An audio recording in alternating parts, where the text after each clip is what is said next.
কায়িক পরিশ্রম করলে শরীর ভালো থাকে সবাই জানে, তাই তো আমি কায়িক পরিশ্রম করেছি আর চুলের গোড়া শক্ত করার জন্য আর বড় করার জন্য।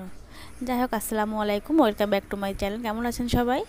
তো আজকে হচ্ছে আমি চুলের গোড়া শক্ত করার জন্য এবং চুল বড় করার জন্য একটা টোটকা বানিয়েছি। সব কিছু ন্যাচারাল।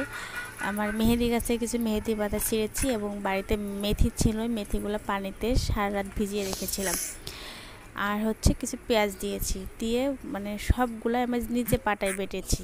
তো ঢাকায় যখন পড়াশোনা করতাম তখন হচ্ছে কলেজের সামনে দেখতাম যে অনেক মহিলা এগুলো বিক্রি করে 10-10 টাকা করে এনে কিনে মাথায় নিয়েছি। তো আজ নিজেই গাছ থেকে পাতা ছিঁড়ে মেথি ভিজিয়ে পেঁয়াজ বেটে সব কিছু অলিভ অয়েল মিশিয়ে সব কিছু নিজে টোটকা বানিয়ে চুলে লাগিয়েছি। তো আপনারা আমার এই টোটকাটা সবাই ব্যবহার করবেন।